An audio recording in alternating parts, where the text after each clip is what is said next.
اعوذ باللہ من الشیطان الرجیم بسم اللہ الرحمن الرحیم۔ طوفان تھم جاتے اور میں موجوں کو سناتا تو ان کی طغیانی رک جاتی۔ پتہ نہیں تم کس مخلوق کس چیز سے بنے ہو، کس خمیر سے بنے ہو، تمہارے سینوں میں دل نہیں ہے، پتھر ہیں اور پتھر سے بھی زیادہ کوئی سخت ہے۔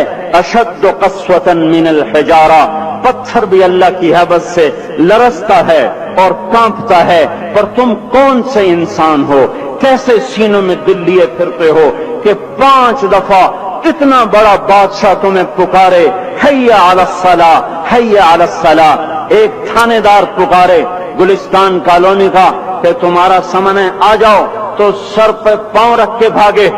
ڈی سی پکارے تو کام چھوڑ کے بھاگے، اور تمہارا زمین آسمان کا بادشاہ تمہیں دن میں 5 دفعہ پکارے اور کانوں پہ جوں نہ رینگے، اور 8ویں دن مسجد کو آ رہے ہوں۔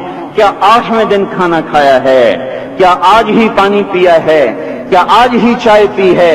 یہ ایسی جفا اپنے آپ سے کرتے، شیطان سے کرتے، ملک و مال سے کرتے، اپنی دکانوں سے کرتے، یہ بے وفائی اللہ سے کیوں کی ہوئی ہے؟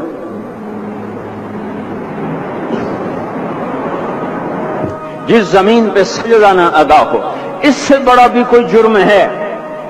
زنا کرنے کو گناہ سمجھتے ہیں، نماز کا چھوڑ دینا زنا سے بڑا جرم ہے۔ رشوت کھانے کو گناہ سمجھتے ہیں، نماز کا چھوڑ دینا رشوت کھانے سے بڑا جرم ہے۔ قتل کرنا بڑا گناہ سمجھتے ہیں، نماز کا چھوڑ دینا قتل سے بڑا جرم ہے۔ سجدے ہی کا تو انکار کیا تھا شیطان نے۔ شیطان نے کوئی زنا کیا تھا، کوئی قتل کیا تھا، کوئی شراب پی تھی، کوئی جوا کھیلا تھا، کیا کیا تھا؟ کوئی شرک کیا تھا۔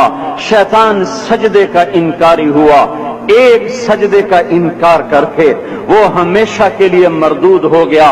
اس مسلمان کو ہوش نہیں ہے جو روزانہ دن میں 5 دفعہ 20 سجدوں کا انکار کیے بیٹھا ہوا ہے، اور پھر آرام سے روٹی کھاتا ہے، آرام سے چائے پیتا ہے، اور آرام سے کہے لگاتا ہے، اور آرام سے اخبار پڑھتا ہے، آرام سے بیوی کے پہلو میں لیٹتا ہے۔ ایک سجدے کا انکار ہو کر شیطان ہمیشہ کے لیے مردود ہوا۔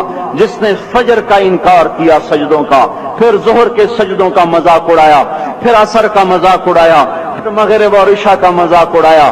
گھر میں نماز پڑھنا بھی چلو نہ پڑھنے سے تو بہتر ہے، پر یہ بھی نماز کا مذاق ہی ہے۔ اور 8ویں دن سر پہ ٹوپی رکھ کے آیا۔ 8 دن جس نے اتنے سجدوں کا انکار کیا، وہ اس بات سے نہیں ڈرتا کہ کہیں اللہ اسے مردود نہ کر دے۔ تو کیا ہوگا اس دن جب جن بچوں کی خاطر یا جس نفس کی خاطر اللہ کے بغاوت کی کہ اٹھا نہیں جاتا، آیا نہیں جاتا، گرمی بڑی ہے، سردی بڑی ہے، اندھیرا بہت ہے، کیا قبر کے اندھیرے یاد نہیں ہیں؟ کیا قبر کی گرمی یاد نہیں ہے؟ کیا جہنم کی آگ بھول گئے؟ کیا جہنم کے عذاب بھول گئے؟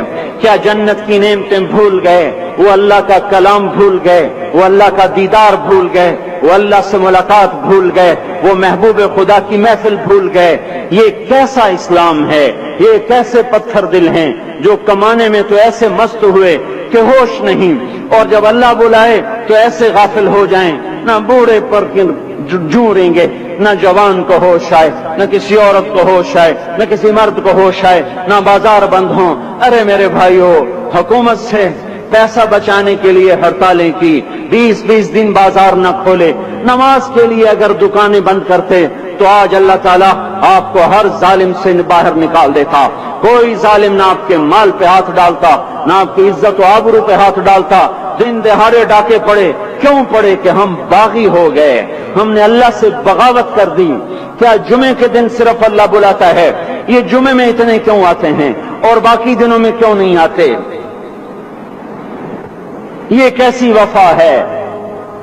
اور ایسا وفاؤں والا اللہ کہ زمین بولے اے اللہ اجازت دے میں گلستان کالونی کو نگل جاؤں، سمندر بولیں مولا اجازت دے ہم چڑھ جائیں، فرشتے بولیں اے اللہ اجازت دے ہم انہیں ہلاک کر دیں۔ اور جس کے سجدے کا انکار ہوا پڑا، جس کا 8 بازاروں میں جس کی شریعت کا مذاق اڑایا جا رہا، وہ جس کوئی غیرت خود